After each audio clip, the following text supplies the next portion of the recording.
Throughout the entirety of the Clone Wars, there was one perplexing phenomenon that occurred. The hero of the war, Anakin Skywalker, would only ever personally meet the war's greatest villain, General Grievous, exactly once. Despite knowing each other's reputations and being the most notable generals on either side of the conflict, the two had never actually spoken or even been in the same room. Not until the final days of the war and the duel on the Invisible Hand. But when the hiding place of Grievous was finally revealed, the High Council would sharply vote against the idea of Anakin going to confront him. Palpatine himself had suggested that Anakin should be the one to lead the campaign on Utapau, but the Council pushed back and instead sent Kenobi. Obi-Wan was of course the logical choice, but it seemed strange that given the success of the dynamic duo, that Anakin and Obi-Wan, that the Council would choose not to at least send them together. Greetings again, loyal lore junkies, and welcome back to the archives. In today's holocron, we must once again examine the curious motives of the High Council in order to answer yet another question. Why did the Jedi Council not trust Anakin Skywalker to duel General Grievous? The perplexing choice is nuanced and potentially has many layers, but let's start with the surface level reasons and work our way down. Firstly, Mace Windu had already decided in his mind that Obi-Wan Kenobi was the most practical choice to send against Grievous. In the novel for Revenge of the Sith, we get a private conversation between Kenobi and Windu following the Battle of Coruscant. In the discussion, Windu divulges that Kenobi must be the one to eventually take down the cyborg monster. The biggest reason that Mace Windu gives is that Obi-Wan had become the master of Form 3 Surisu, a disciplined form of pure defense that excelled at taking on multiple opponents at once. Obi-Wan's battlefield accolades had given him a reputation as being nearly untouchable in a fight. This would allow him to take on the cyborg's multiple arms at once. Giving him yet another advantage was Obi-Wan's superior experience with the general. He had fought and survived General Grievous multiple times, more than any other Jedi in fact. Few of the finest duelists in the Order so much as survived their first fight with General Grievous, but comparing that with the nearly 8 times that Kenobi encountered the general, it becomes very clear why they chose to send him to the Utapau campaign. The Jedi had thrown just about everything they had at Grievous, so Kenobi had to be their winning bet.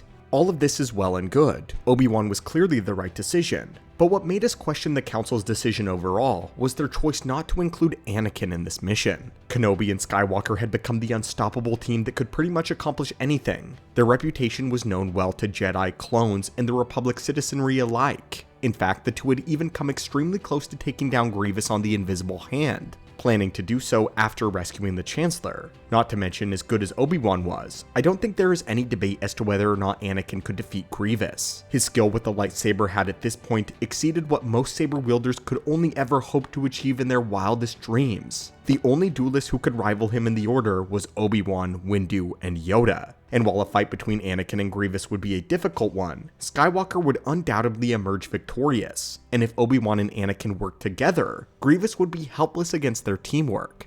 Perhaps the Council would have recognized this had it not been for the Supreme Chancellor Palpatine. The Chancellor had by this point already far overstepped his bounds by appointing Anakin as his representative on the High Council. The office of the Chancellor has a lot of power, and Palpatine was growing in power by the day. But one thing that it has never had control of are the inner workings of the Jedi Order, and Palpatine overreached in his authority by giving Anakin a seat on the Council. Yoda admitted that this move was a disturbing one, but while they didn't like Palpatine overreaching and using his authority this way, they could not deny that Anakin had enough to warrant a place on the Council, just not the rank of Master. During the session, Anakin made the mistake of mentioning that the Chancellor believed that he should lead the campaign on Utapau, and Windu, who was already bristling at Palpatine's actions, sharply refused the suggestion and firmly stated that the Jedi would decide who would go on the mission, not the Chancellor. The Masters were already uneasy towards Palpatine, and now they were no longer trusting him or Anakin's friendship at all. This distrust in Skywalker was a main reason for many things. It was the reason why he wasn't given the rank of Master, and it was the reason why the Council seemed to want to keep him on Coruscant rather than allowing him to return to the front lines of the war. Anakin had become a maverick of the war, disregarding their ordinances, preferring his own plans. But usually Anakin's plans worked out and achieved a better outcome.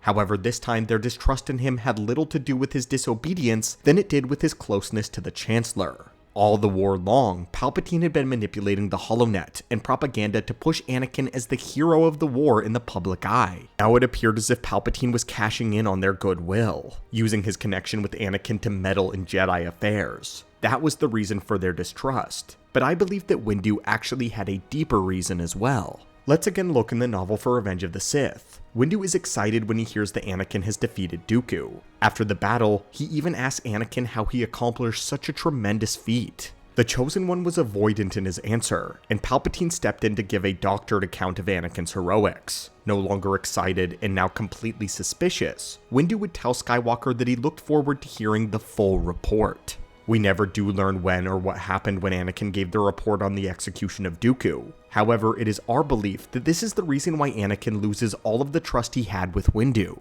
Over the course of the Clone Wars, Skywalker managed to prove himself repeatedly to Mace during all of their times working together. They had their disagreements, sure, but there were plenty of times when he gained the Master's respect due to his quick thinking and problem-solving skills. After all, the two of them made it out of a life-threatening situation together. But when Mace learned that Palpatine convinced Anakin to forsake his Jedi training and to kill an unarmed prisoner in cold blood, his trust in both of them plummeted. While this is just our personal theory, and has not been confirmed in any way, we believe that this is why Mace Windu wanted to keep such a close eye on Anakin. During their deliberation, Yoda specifically mentioned that a master with more experience should be sent to handle Grievous, someone who could keep cool under pressure. Someone who would not be tempted towards the feelings of fear and aggression that Grievous often inspired in his prey. It was possible that the Council was concerned that Anakin could be pushed over the edge by Grievous, since Grievous was highly skilled at doing just that to Jedi, and they believed that Anakin's current state was in flux and that he needed to prove himself, especially if they knew about how Dooku was executed. Ki-Adi-Mundi would concur with Yoda. It was he who offered up Kenobi, who said he had the right skill set and a history with Grievous, but was known for being cool and collected in battle. It's possible that there could have been a fear of Grievous either unbalancing or even killing Anakin, pushing him over the edge and making him repeat a heinous act like he did with the Count. Honestly, I think it was a mistake not to send Anakin and Obi-Wan together. Obi-Wan managed to defeat Grievous, but it was a little too close. If Anakin had been there, it's doubtful Obi-Wan would have even lost his lightsaber. If the two had worked together just like they had throughout the entire war, and Anakin could have kept his cool, they could have tag-teamed Grievous without any issues whatsoever. It also would have kept Anakin away from Palpatine's manipulations, and perhaps would have won some trust back with the Council. But it was a combination of mistrust in Anakin and Palpatine's relationship, along with suspicions on what exactly occurred on the Invisible Hand that stifled the Council's wisdom. Not to mention, Palpatine already knew all of this, and was aware that they would not send Anakin, especially if he were going to be the one to suggest it. Palpatine sowed the seeds of doubt in Anakin's mind by saying, "I would question the wisdom of the Council if they did not send you on the mission." As per usual, Sidious was playing the long game with brilliant misdirection and manipulation. The Council's decision not to send Anakin with Obi-Wan to Utapau reflected just how wary they had become of him at the war's end. Windu himself harbored deep suspicions on exactly how Anakin managed to defeat Dooku. Instead of viewing this as a triumph, the Council interpreted it as a troubling sign, evidence that Anakin had drawn upon the darker emotions that Dooku himself had tried to cultivate in him. Sending him after General Grievous, a target who embodied rage, slaughter, and destruction, risked pulling Anakin further into those same instincts. They feared that the one that they had raised as the Chosen One could lose himself entirely in the very power that he had been prophesied to destroy. Now that the Clone Wars were drawing to a close, the Council tightened their grip on Anakin more than ever. They excluded him from missions, withheld trust, and treated him less as a prophesied savior, and more like a dangerous liability. In their effort to contain him, the Jedi only pushed him closer to the one person who seemed to encourage his power without restraint. Where the Council sought to restrain and control, Palpatine exploited, whispering that Anakin's frustrations were justified, that his suspicions of the Council were correct, that only through the dark side could he find something greater than saving Padme, that he could find freedom. It was in this atmosphere of mistrust and manipulation that Anakin's final fall was sealed. But speaking of Grievous and the Jedi High Council, the droid general has fought several Jedi on the Council and defeated them. But the line is a little unclear as to how many he could reasonably destroy if he were able to run a gauntlet with the entire Council by himself. Sometime back we documented how Darth Maul would do if he ran his own gauntlet one-on-one with the Council members as the time of the Phantom Menace. So what if we ran General Grievous through the same Council gauntlet? If you're interested in seeing that video, then be sure to comment down below and let us know. Also, did this answer a question that you had as to why the Jedi Council didn't want Anakin fighting Grievous? In your opinion, what do you think would have happened if Anakin would have been sent to the battlefield? Would Anakin have a hard time with the general, or would it be over extremely quickly? Thank you so much as always for watching and supporting the channel, my friends. May the Force be with you, and have an amazing day.